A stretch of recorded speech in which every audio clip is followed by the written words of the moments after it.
I want to recount an experience I had almost 30 years ago when I was courting my wife.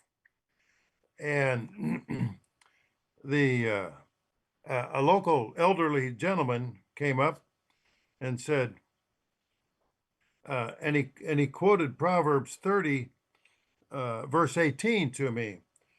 And he said, there are three things that are too wonderful for me, four which I know not. And he went through this: the way of an eagle in the air, the way of a serpent upon a rock, the way of a ship on the sea, and the way of a man with a maid. Well, that was the first time I had met him when I was courting my wife and went to her local church area. And the way of a man with a maid is really a marvelous thing, but it's a challenge to understand. It's the marvel of the marital relationship that mirrors then our relationship with God. And as man increases his knowledge over over his lives, the we discover more and more about ourselves, and in so doing, we discover more and more about God. And then we look to the Bible and we realize that knowledge was right there in front of us all the time that we may not have seen. The doctors have discovered, and researchers, many things about the human body, how we're built, the capacity to heal ourselves, uh, how we can be productive, how do we perform basic feats. Actually, fantastic. Swimming the English Channel, climbing the highest mountain in the world, Mount Everest. Uh, but scientists have also discovered things about the people's emotional makeup. And this provides an explanation as to why people do what they do. Now, my wife and I were in a Crown Super bookstore in San Diego, California, about 30 years ago. And going through the bookstore, I heard about a book, or saw a book that I had never read, but I heard about it. It was on the New York Times bestseller list. And the book was entitled His Needs, Her Needs by Dr. Willard Harley. And it's a book about marital relationships. Well, the book was on a special display, and I was curious, so I picked up the book. And the name of the author seemed vaguely familiar, but I thought it was because I'd heard of the book before.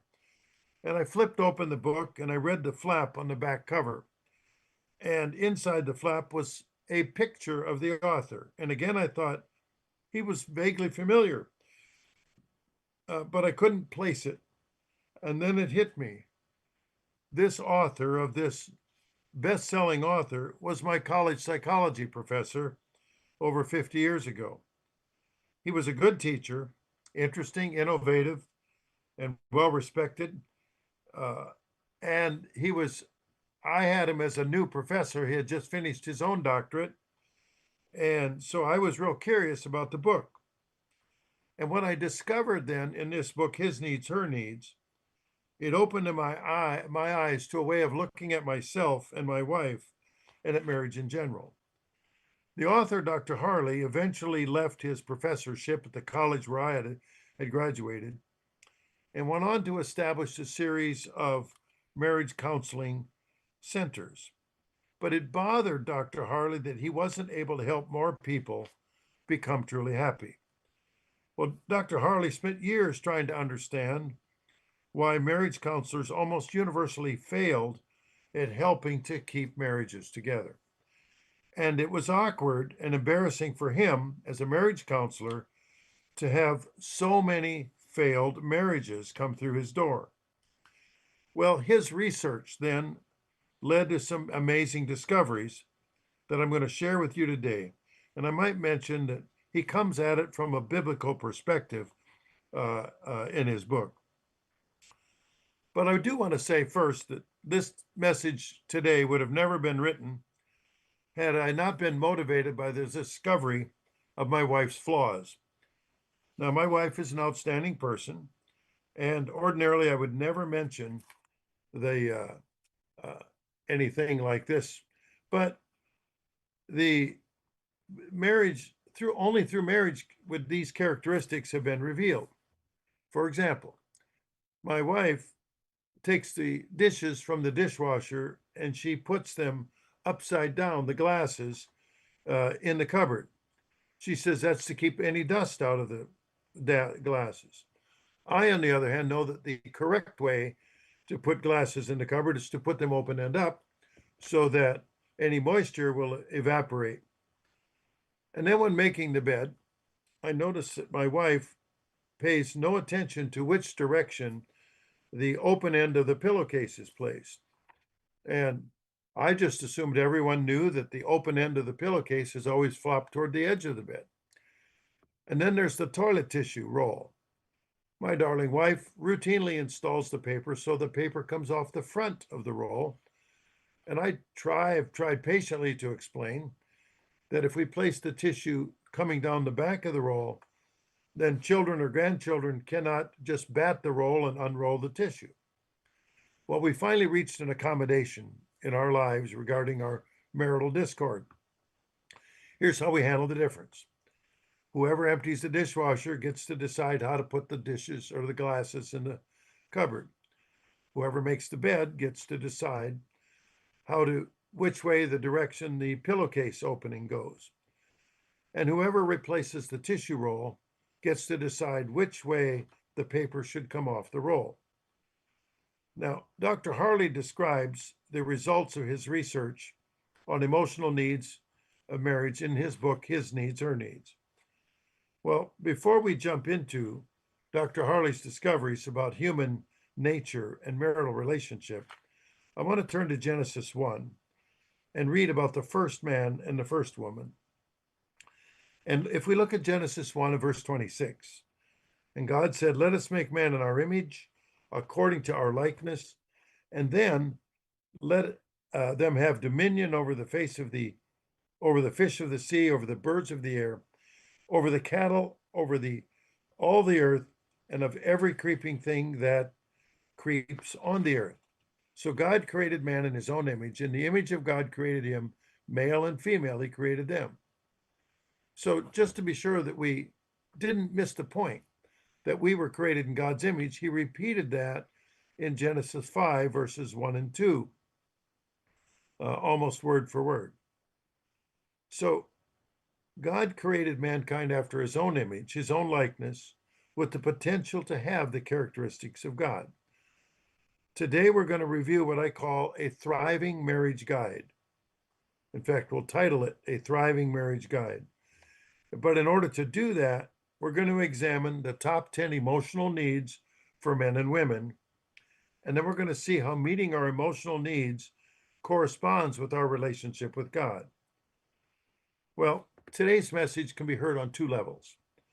One level is purely a human plane by someone who is only looking and cares nothing about religion. But somebody could walk in the door and still walk away with helpful knowledge, and that would help them in their relationships. The other way to hear this message is to understand the spiritual analogy, to better understand a relationship with God, because we have a better understanding of what God expects of us. Now, Dr. Harley's research found that men and women have the same top 10 emotional needs in marriage. However, the top 5 emotional needs for men are different than the top 5 for women. In other words, the priority order of emotional needs is different. It's important to understand our destiny. And God refers to his relationship with spiritual Israel as a marital relationship, that Israel is a bride awaiting her husband. We can read that in Isaiah 62 and verse 5, Isaiah 62 and verse 5. And I'll quote this from the CEB, Common English Bible. "As a young man marries a young woman, so your sons will marry you with the joy of a bridegroom because of his bride, so your God will rejoice because of you." Well, throughout the Bible, God admonishes us to be faithful to him, to be faithful to the truth, not to stray. And the powerful language that God uses uh, for someone who forsakes the truth is the same language that he uses to describe someone who is unfaithful to their spouse. That's pretty strong language. We can read in Ezekiel 1, or chapter Ezekiel chapter 16. And when we go through the chapter, we're not going to read it, the whole chapter here, but it talks about God's love for Israel and how Israel frequently spurned God's love in order to chase after other spiritual lovers, false gods, if you will, and how God then equates physical fornication or adultery with spiritual fornication or adultery. Well, I'm going to go through the top 10 emotional needs for married couples and how these points can help our marriages and how they mirror our relationship with God. Now, the reason for studying about these top 10 emotional needs for married people is that if those needs are met, or if they're unmet, rather, and we become candidates then to be unfaithful. Similarly, if we do not follow God's expectations of us, we become candidates for straying from God and His truth. So here's the top 5 emotional needs for wives. Their number 1 emotional need is affection. Well, God created women. He knows that women need regular affection. And of course, men also need affection, but affection is the highest emotional need for women. Men, unlike God, need a written reminder to love their wives, to give their wives the daily affection they need. Some men often need a slight nudge to remember anniversaries, special events, but they may need more than a nudge. Some need more than a nudge because a gentle hint doesn't work. If we turn to Ephesians chapter 5 and verse 25, it says, "Husbands, love your wives, even as Christ loved the church and gave himself for it." Well, the need for affection is so profound for the wife that it dominates their feelings and overwhelms or bypasses their other needs. Some women have told me that certain husbands are almost incorrigible in this area. This is sad because the price of tragedy is the woman's most important emotional need. So the directive for husbands is so strong, it's repeated in Colossians 3 and verse 19. Husbands, love your wives and be not bitter against them. Now, I should point out, it's not a very good idea for women to take these 2 verses and bash their husbands over the head with them as reminders to be sure to love them. The verses are for men to learn and understand and follow, not for their wives to use as a club or a skewer as if they were meat and vegetables on a kebab stick. It's hard for a man to be spontaneous if his wife comes up and says, "Do you love me?" I'm reminded of a story about a fellow who had been married for many years, but he wasn't very expressive to his wife, and she craved so much to hear those words, "I love you." But snuggling up to her husband, she asked him that fateful question, "Honey, do you love me?" Whereupon he held up his hand and he showed her his wedding ring. And he said, "Remember when we got married? And I said, I loved you?" And she says, "Yes." She was greatly anticipating. He said, "Well, if I ever change my mind, I will let you know." Well, Dr. Harley doesn't want to leave anything to chance. So he's described a list of things that otherwise clueless men could do to show affection for their wives. And he gives a list. Hug and kiss your wife every morning while you're still in bed. Secondly, tell her that you love her while you're having breakfast together. 3, kiss her before you leave for work. 4, call during the day to see how she's doing. 5, bring her flowers once in a while as a surprise. Be sure to include a card that expresses your love for her. Next is get a gift for her on special occasions. It should be sentimental, not practical. He says, learn to shop for a woman, which is probably the toughest job that any man will ever have. Now, I taught school for many years, and I played a J.C. Penney commercial in my economics classes on how to buy a practical gift or how to buy a gift for a woman. And it's a video about a man who bought his wife for their anniversary. He bought her a new vacuum cleaner. And the video is really hilarious because it goes on to show how he was in the proverbial doghouse by buying a vacuum cleaner. And as the video goes on, the commercial says, well, he should have bought her some jewelry, uh, all in a very humorous way. But men seem to see utilitarian things. And then Dr. Harley says, after work, call before you leave for home so she can know when to expect you. Dr. Harley says, and when you arrive home, give her a big hug and a kiss, spend a few minutes about how her day went. He also suggests helping in the kitchen, hugging and kissing her every night before you go to sleep. And he made out this list, not to leave anything to chance.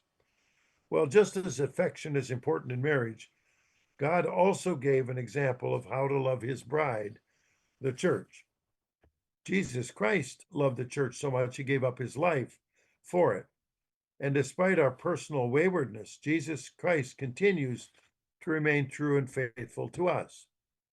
And of course, the most quoted verse in the Bible is John 3:16. For God so loved the world that he gave his only begotten Son, that whoever believes in him should not perish but have everlasting life.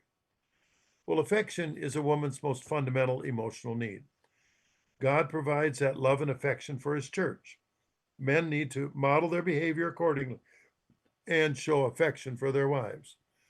The second most important emotional needs, according to Dr. Harley, is conversation. Number two, conversation. Second most important need for a wife. When a couple first begins to date, they can't talk enough. Usually, courting couples will explore and seemingly talk about everything. They will explore the world with their conversations. And when they get married, the conversation slows down to a crawl, almost to a stop. Scientists think that they've discovered a substance that causes men to stop talking to their wives. After generations of research with millions of people, it can now be revealed that the offending substance that causes men to stop talking to their wives is wedding cake. Once men eat the wedding cake, it seems that their brain locks up, their vocal cords become almost inoperable. Now, a number of years ago, some of you may have heard the book entitled Men Are From Mars, Women Are From Venus, written by John Gray. And the author so accurately describes how men tend to clam up under distress, how they go into their cave to privately assess their situation and perhaps lick their wounds. And while the man is in his cave hurting emotionally and he wants to recuperate, his wife comes into the cave and tries to drag him out by having a conversation with him. Of course, the man refuses and becomes resentful. And this is often when a man turns into a fire-breathing dragon and the wife feels burned.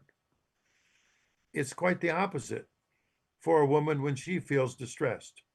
She gets on the phone with her mother, her sister, her daughter, friend, or neighbor, and they discuss endlessly every nuance of whatever burden that she is feeling.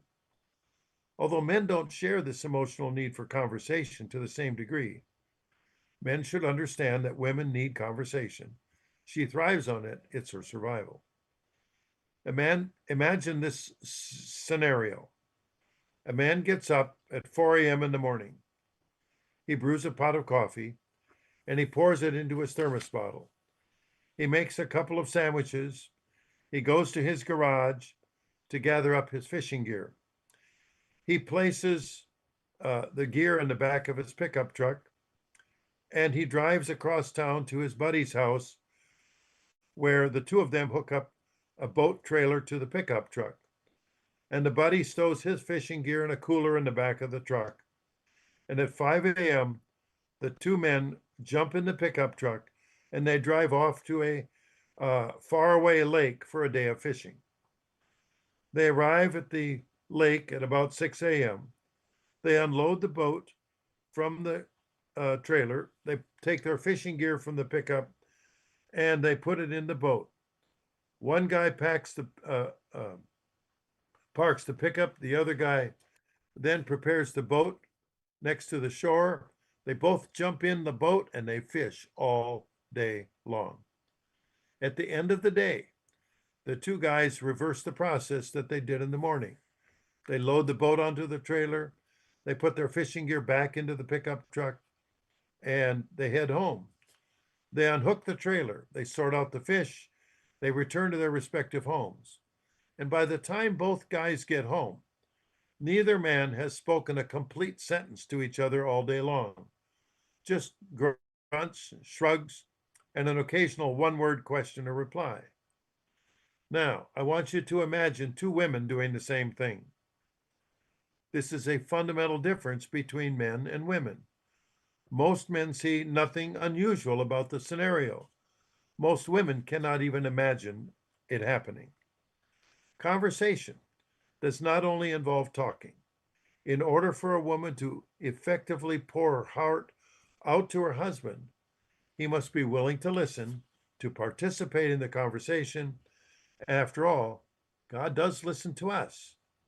Now, conversation doesn't just involve talking. In order for a woman to effectively uh, uh, uh, to be able to participate, man absolutely must listen. In Psalm 62 and verse 8, Psalm 62 and verse 8, and again I'll read from the Common English Bible. All of you people, trust in him at all times. Pour out your hearts before him. God is our refuge. So we're asked to pour out our hearts, to talk to God, and we have the assurance that he will listen. After hearing his wife, an attentive husband will actually do something about whatever it is that concerns her. After all, God graciously performs for us when we diligently seek him. We read in 1 John 5 and verse 14. 1 John 5:14. Now this is the confidence that we have in him, that if we ask anything according to his will, he hears us. Well, just as wives thrive on conversation with their husbands, so do members of God's church thrive on keeping in close conversation with God. We read in the book of Daniel, in Daniel 6, verse 10, in Daniel 6:10.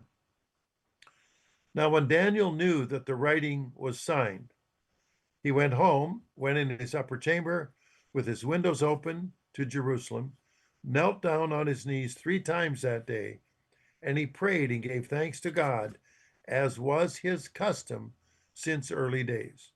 So we must also have that conversation with God. If we read now, and also in Daniel 6, we jump down to verse 13.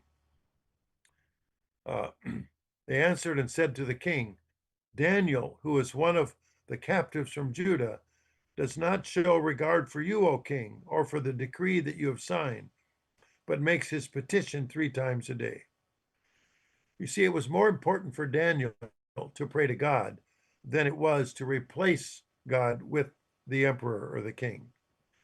And just as Daniel kept in close contact with God, pouring out his heart to God 3 times a day, we should also maintain our daily conversation with our God. King David of Israel did not limit himself to praying 3 times per day. He was open enough with God to praise God 7 times per day, which we read in Psalm 119, verse 164. Psalm 119, 164. 7 times a day I praise you because of your righteous judgments. How many of us even talk to our spouses 7 times a day, let alone talk to God 7 times per day?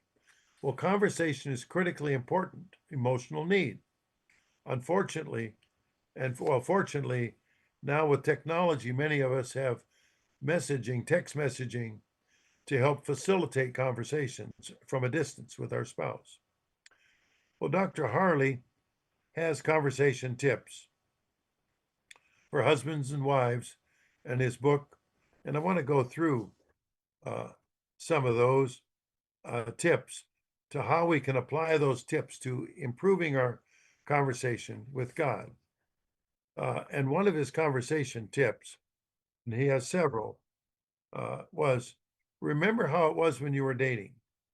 You were both still need to exhibit the same intense interest in each other in what you have to say, especially about your feelings. Secondly, Dr. Harley says a woman has a profound need to engage in conversation about her concerns and interests with someone who, in her perception, cares deeply about her and for her. 3, men, if your job keeps you away from home overnight for days on end, think about changing jobs.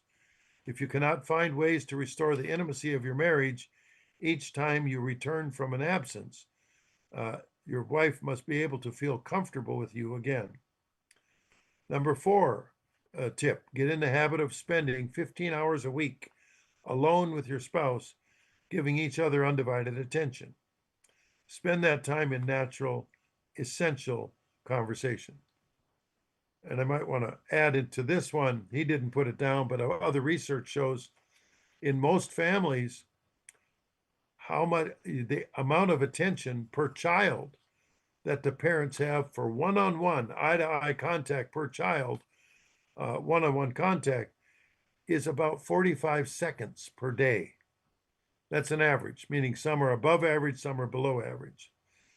But we must get into that regular contact. I know that my wife and I, during our courtship period for a year and a half, I counted up the number of letters, physical letters, and email exchanges that we did decades ago. And we were over 1,500 exchanges in 19 months. In other words, it was a constant contact, conversation. Dr. Harley said, number 5, women fall in love with men who set aside time to exchange conversation and affection. They stay in love with men who continue to meet those emotional needs. Number 6, financial considerations should not interfere with time for conversations. If you don't have time to leave time to be alone to talk, your priorities are not arranged correctly. Number 7, never use conversation as a form of punishment, whether it's ridicule, name calling, cursing, or sarcasm. Conversation should be constructive, not destructive. Number 8, never use conversation to force your spouse to agree with your way of thinking. Respect your spouse's feelings, opinions, especially when yours are different. I'm reminded of the old saying, someone convinced against their will is of the same opinion still. Number 9, never use conversation to remind each other of past mistakes. You must avoid dwelling on present mistakes as well. Number 10, develop an interest in each other's favorite topics of conversation. And number 11, learn to balance your conversation. That means avoiding interrupting each other and try to give each other the same amount of time to talk. Number 12, use your conversation to inform, investigate, and understand each other. Those are Dr. Harley's conversation tips to give us clues as to how to proceed to satisfy the wife's second most important emotional need, which is conversation. The third most important emotional need for a woman is honesty and openness. Now, it's hard for some men to be open. They're often less conversational and expressive than women, yet it's one of women's highest emotional needs. Remember, for example, about in the book, if you've ever read Men Are From Mars, Women Are From Venus, the author John Gray said men tend to crawl in their caves, and they don't verbalize or admit their difficulties. Women, on the other hand, tend to seek out other women with whom they can share. Most men won't admit when they have a physical ailment. Even if they have a broken leg and the bone is protruding from the skin, they're slow to admit it. Is it any wonder that women live on average 7 years longer than men? Now, statistics show that married men live longer than single men because married men have someone to look after them. Interestingly, there's no difference in the lifespan of a single woman as compared to a married woman, because married women and single women all take care of themselves better than men. Of course, there are exceptions, but those are statistical averages. Now, regarding health, it's tough for men to be honest with themselves, much less to be open and honest with their wives. As many years ago, I was helping friends load household moving items into a moving van. It was a hot day and it was sweaty work. And I thought we would all be careful. We should be careful not to overdo the exertion. And all of a sudden, one of the men just flopped over and he was unconscious. My heart was racing as I ran over to the body, was slumped on the ground. His eyes were open, but when I waved my hand in front of him, it looked like he couldn't see me. He blinked and then answered me after a bit, saying he thought he'd be all right. As it turns out, he had been not feeling well for a few days, but he didn't want to worry his wife. So he joined the moving party, the guys, and helped anyway. In Galatians 6 in verse 2, we read, bear one another's burdens and so fulfill the law of Christ. And we follow that with James 5 and verse 16. And I'll read this in the King James Version, James 5:16. Confess your faults to one another and pray for one another, that we may be healed. The effectual, fervent prayer of a righteous man avails much. Well, who better to share our burdens with than our closest human companion, our spouse? Well, that's the third characteristic, is honesty and openness, a woman's third highest emotional need. A woman's fourth highest need, number 4, is financial support, which supports her sense of security. Now, the most remembered verse in the Bible in this regard is 1 Timothy 5:8. In 1 Timothy 5:8, but if anyone does not provide for his own, and especially for those of his household, he is denied the faith and is worse than an unbeliever. Well, when we have our spiritual lives in order and we seek God first, then God provides our physical needs. If we look at Matthew 6:31, it tells us what should we don't worry. What should we eat? What should we drink? What should we wear? For all of these things the Gentiles seek. For your heavenly Father knows you need all these things. But seek first the kingdom of God and his righteousness, and all these things will be added to you. The bottom line is God will take care of us, but we have to put our spiritual lives in order and then ask him to guide us in supplying those needs. Now, we read the model prayer in Matthew 6 and verse 9.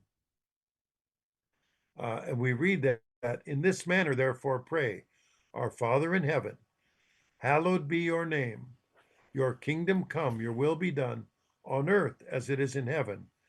Give us this day our daily bread. So it's in the model prayer to ask God for that. In Matthew 7, starting in verse 9, it reinforces this. Ask and it will be given to you. Seek and you will find. Knock and it will be open to you. And it goes on in verse 8, for everyone who asks receives, and he who seeks finds, and to him who knocks it will be open. And it goes on to say, is God going to give you, if you ask for a fish, will God give you a serpent? No, God knows that you need good things. But it also, you notice, it requires asking. It requires that relationship, that conversation. It's the nature of God to supply his children with their needs. Just as a man is made in the image of God, so does a man need to follow God's example to supply the bread to his family. And just as God provides support for us, we need to support those who are unable to support themselves. In 1 Timothy 5:16, that's reinforced. 1 Timothy 5:16, for if any believing man or woman has widows, let them relieve them, and do not let the church be burdened, that it may relieve those who really are widows. In other words, take care of our own family first, and don't put the burden on others. And this principle is explained in Deuteronomy 24, verses 19 through 21. And it talks about reaping the field, leaving the corners of the field, so that for the stranger, the fatherless, the widow, for them to harvest, or if they're olive trees, to harvest the olives, because they don't all come ripe at the same time. Leave the latter olives for the fatherless, the widow, and the stranger. And the same with the grapes that don't all ripen exactly at the same time after you've harvested the principal crop.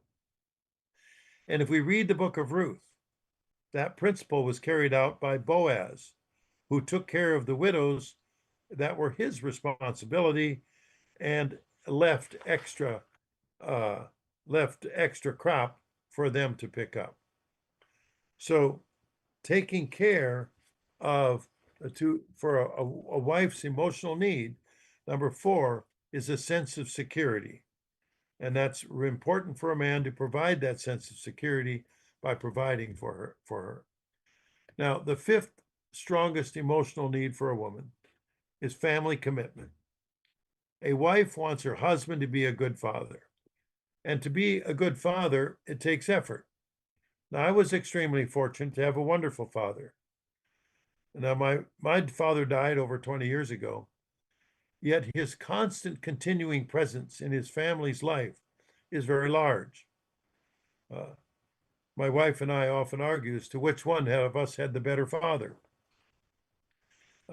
because they were so influential in our lives.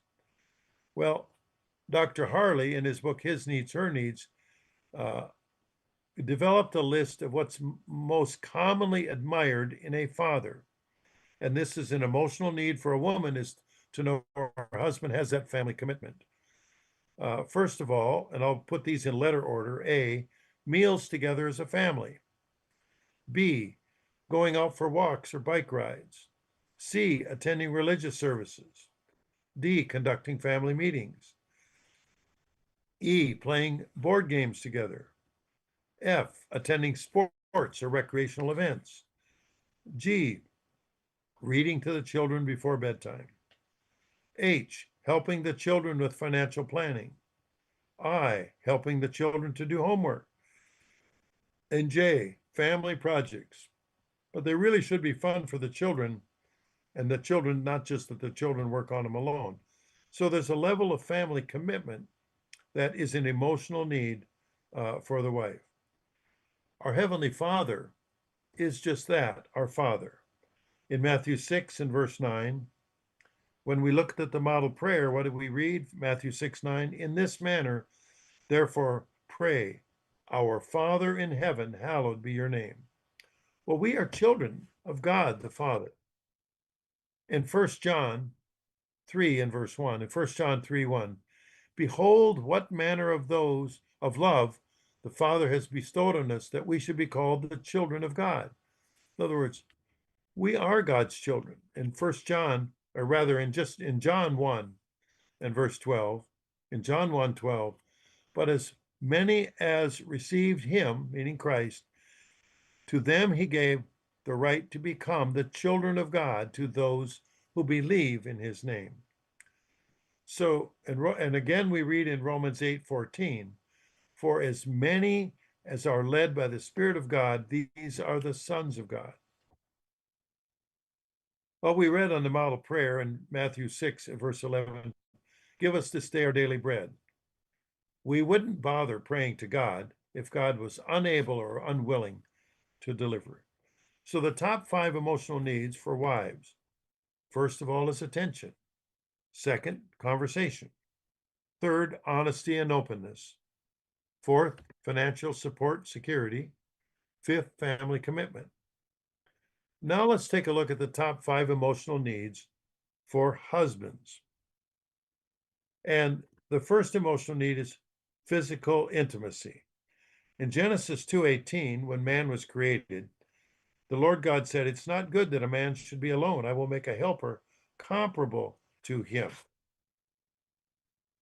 And and it goes on to describe that a woman was made from the rib of man, taken from him to be, in verse 20, uh, uh, uh, 24, a man shall leave his father and mother and be joined to his wife. They shall become one flesh. It doesn't sound too complicated. Boy meets girl, boy falls in, and girl fall in love. Boy and girl get married, they have children, and the cycle of life starts over. I went to a one-room country schoolhouse as a child, and I learned a rhyme. You may have learned this little poem or this rhyme, a saying that, as they say, as old as the hills. Johnny and Susie sitting in a tree, Kissing. First comes love, then comes marriage, and then along comes the baby carriage. Well, for men, physical intimacy is their highest emotional need. They want their wives to be at one with them, to be close, just as their wife's highest emotional needs is affection. Those top two emotional needs go hand in hand for an optimal relationship. When husbands and wives strive to meet each other's top needs, they're able to enjoy a more fulfilling relationship. Similarly, as we as church members, we look at filling the expectations of God to be at one with Him. Ephesians 5 and verses 31 and 32, it mirrors what we read in Genesis. Ephesians 5, starting in verse 31. For this reason, a man shall leave his father and mother and shall be joined to his wife, and the two shall become one flesh. This is a great mystery, but I speak concerning Christ and the church. So God expects us to become one with Him, as He is with the church.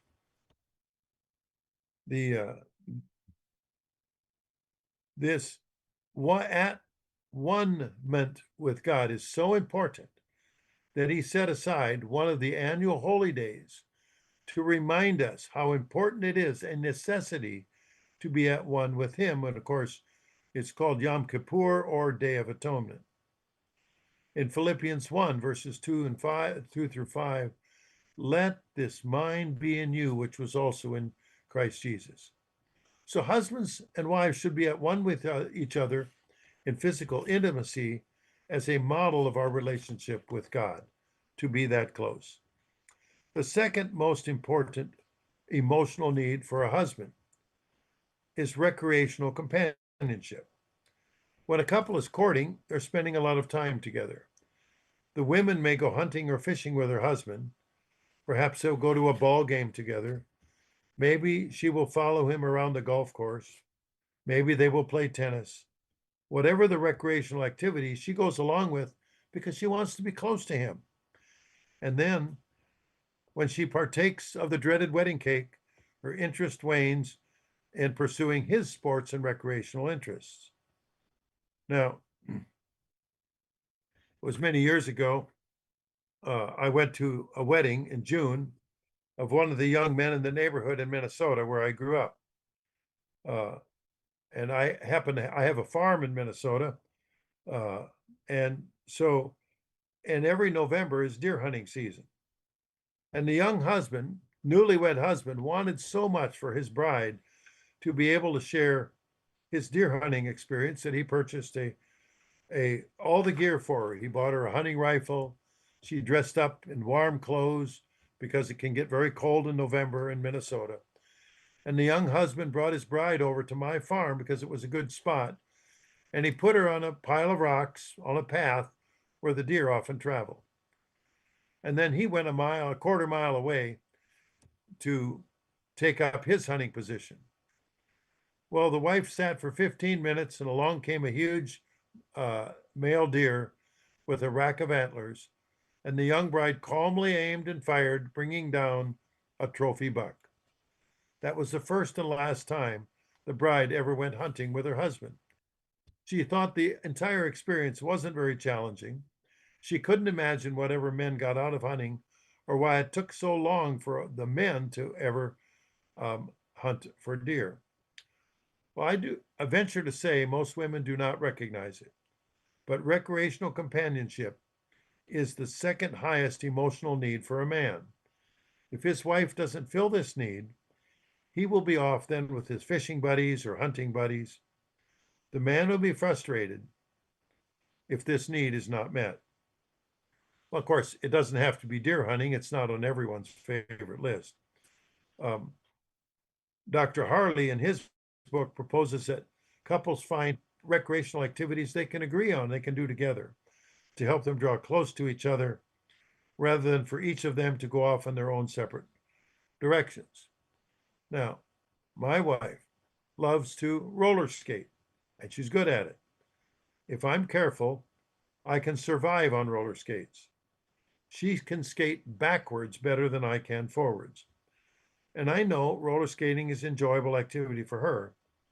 So I've endeavored to become a better skater so that we can enjoy our time together rather uh, so that we can spend those moments of together rather than apart, pursuing our separate interests. Now, recreation is a term we refer to when spending time doing things that we both enjoy. While my wife likes roller skating, I like to go to county fairs and state fairs.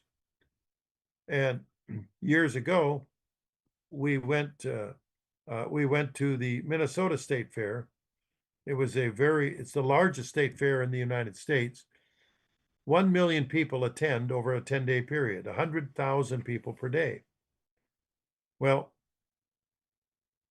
uh, we drove to Minnesota, visited the fair, and my wife, for the first time in her life, saw what it was like to see 100,000 people in one place at one time.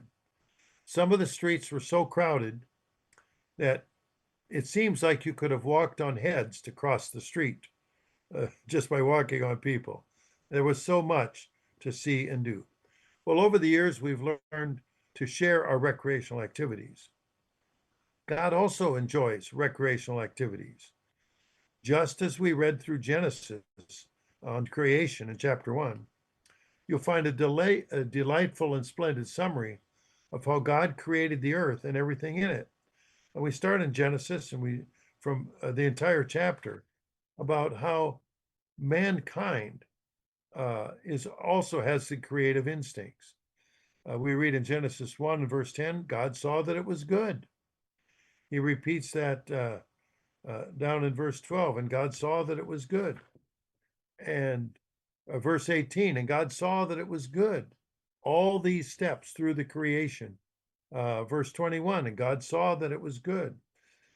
Verse 25, and God saw that it was good on all of these creative endeavors. And finally, it closed the chapter with verse 31, and God saw everything he had made.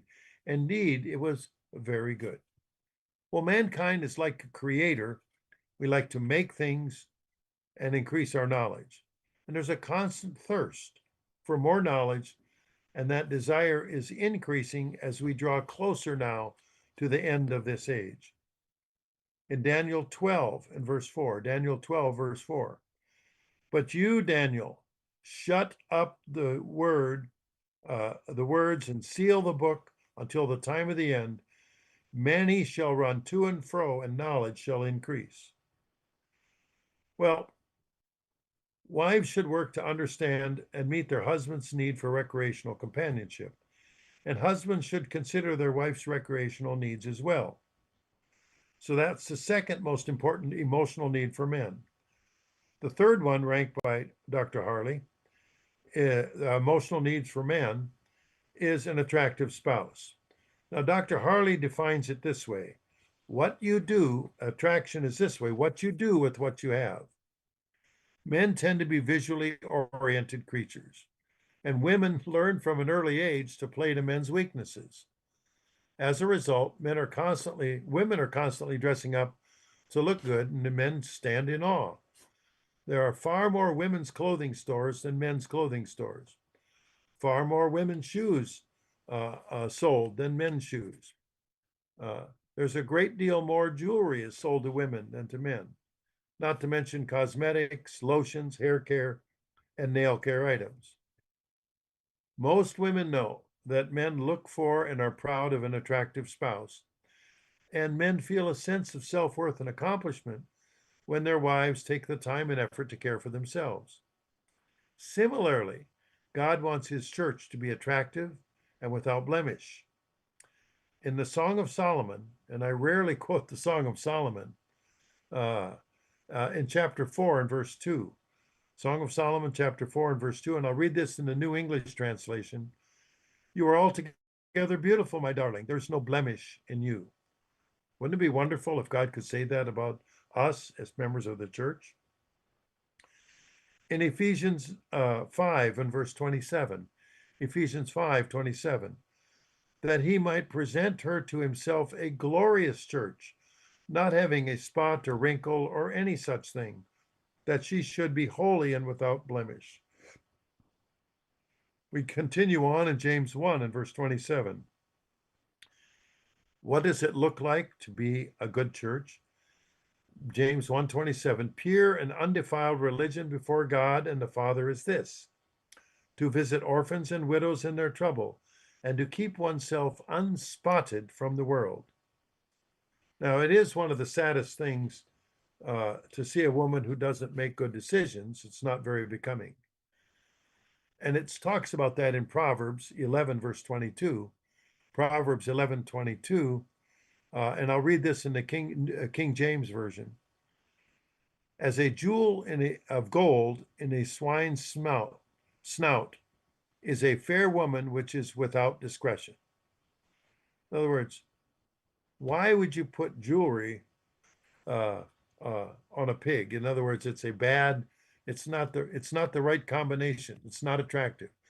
God views attractiveness differently than man views attractiveness. In 1 Samuel 16 and verse 7, 1 Samuel 16 and verse 7, the Lord said to Samuel, do not look at his appearance or his physical stature, because I refused him. For the Lord does not see as man sees. For man looks at the outward appearance, but the Lord looks at the heart. Well, husbands want their wives to be attracted to them, and God wants the church to be attractive to him. The fourth emotional need for men is domestic support. A man values peace and quiet when he gets home. However, if he arrives home, comes through the door, he's often besieged with problems of the day from his wife and children. A man values domestic tranquility. Peacefulness in the home is a precious commodity to the husband. Some couples have learned to prevent this situation by making the first 30 minutes upon arrival at home to be pleasant time free from any troubles of the day. The distribution of household duties is often a bone of contention.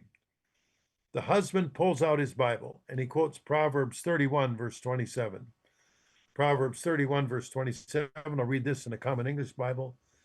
When the husband says, she is vigilant over the activities of her household and she doesn't eat the food of laziness. Well, the wife hears that.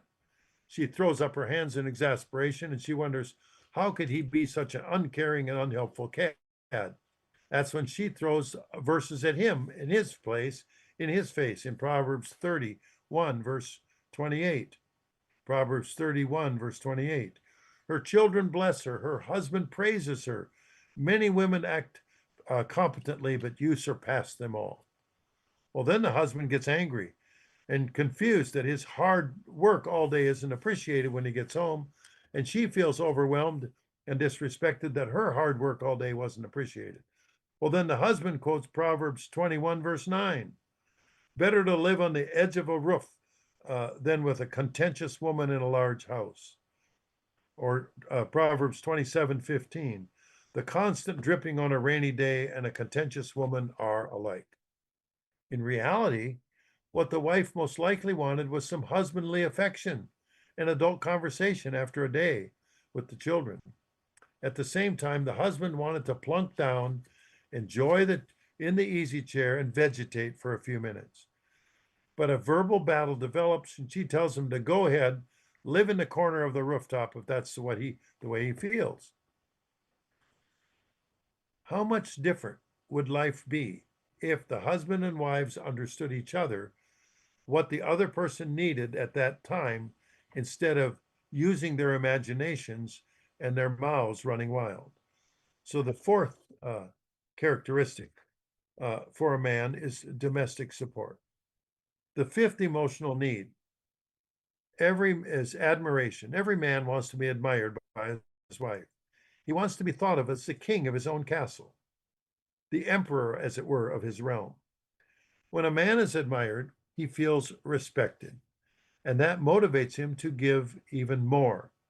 If women knew this secret about men and how it motivates them, women would find things to admire about their husbands to the point that the husband would wear himself to exhaustion just to keep up with their wife's admiration. Now, this admiration must be taught. We can turn to Titus chapter 2 and verse 4. And Titus chapter 2 and verse 4, because it doesn't come naturally, it must be taught. In Titus 2, verse 4, they, meaning talking about older women, may teach young women to be sober, to love their husbands, to love their children.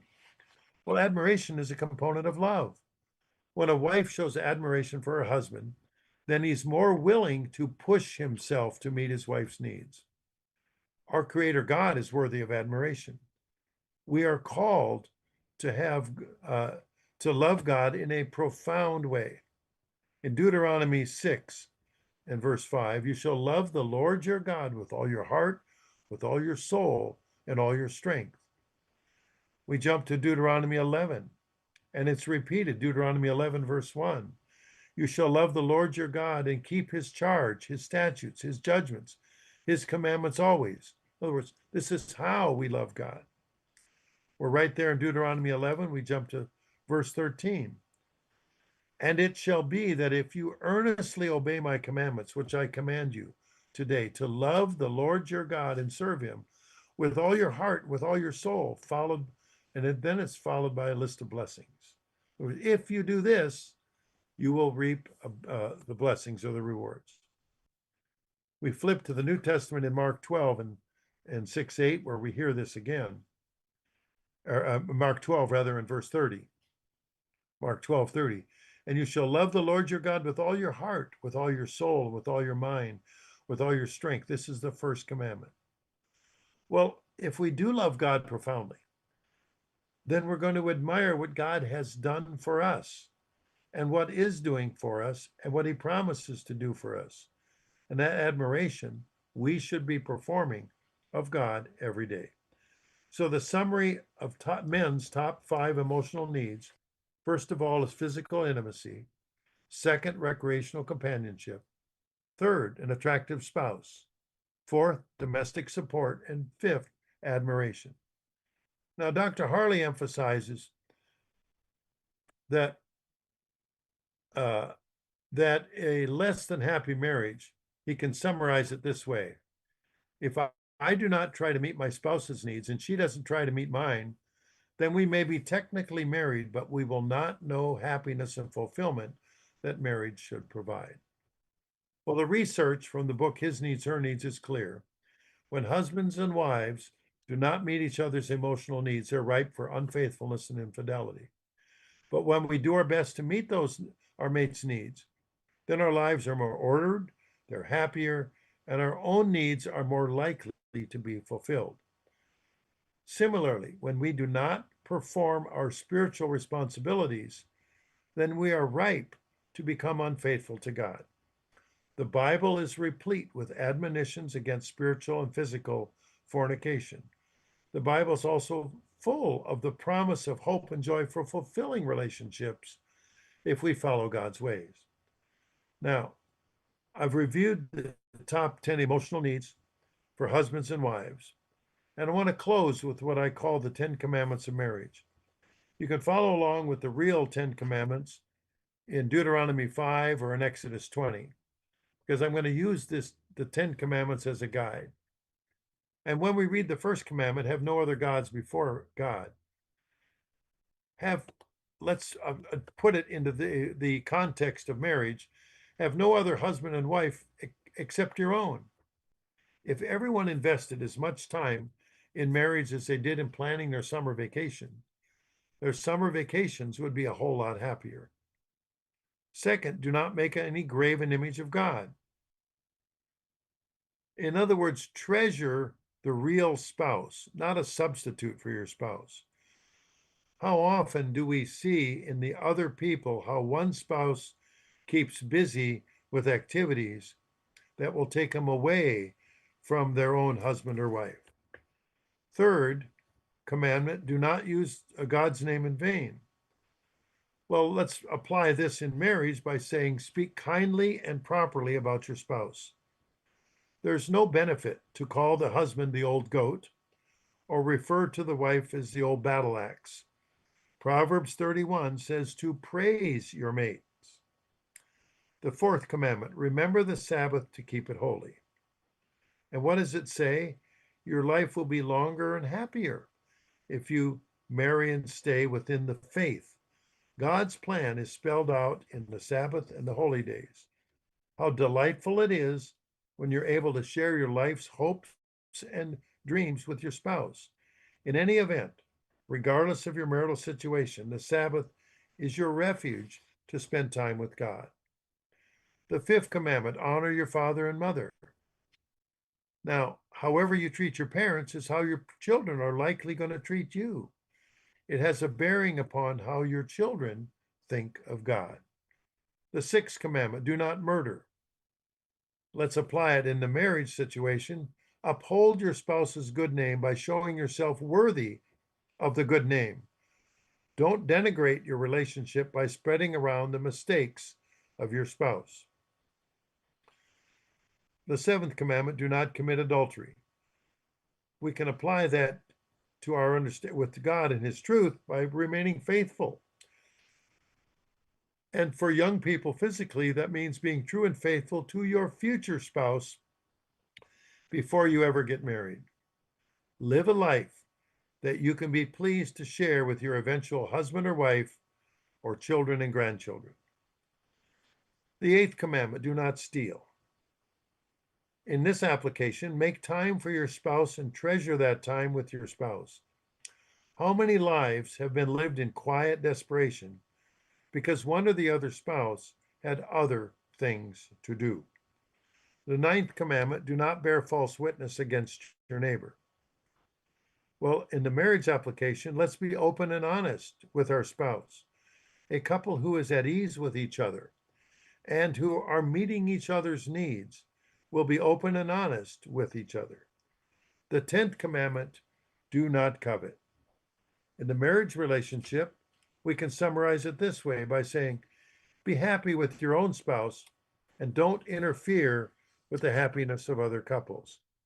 Another way of putting this is, don't touch a hot stove or you'll get burned. Consider the consequences of your actions. And though thought precedes sin, and so quench the wrong thoughts and prevent them from becoming a problem. Be happy with your own spouse. Well, today we've looked at the top 10 emotional needs for men and women. We've learned how we can become better husbands and wives by diligently finding ways to meet our spouse's needs. We've seen how God fulfills our spiritual needs if only we seek him, and we have looked at our responsibilities before God. And lastly, we've applied the 10 commandments to our married lives. When we follow the admonitions of God, we will be blessed in our personal, temporal lives, and we'll be blessed in our spiritual lives. We read this blessing in Numbers 6, verses 22 through 27. In Numbers 6, verses 22 through 27, and the Lord spoke to Moses, saying, speak to Aaron and his sons, saying, this is the way you shall bless the children of Israel. Say to them, the Lord bless and keep you. The Lord make his face shine upon you and be gracious to you. The Lord lift up his commandments upon you and give you peace. Verse 27, so they shall put my name on the children of Israel, and I will bless them. So this is our way to summarize what God expects of us and what we should expect of each other. So let's use the checklist of emotional needs in marriage, as a thriving marriage guide.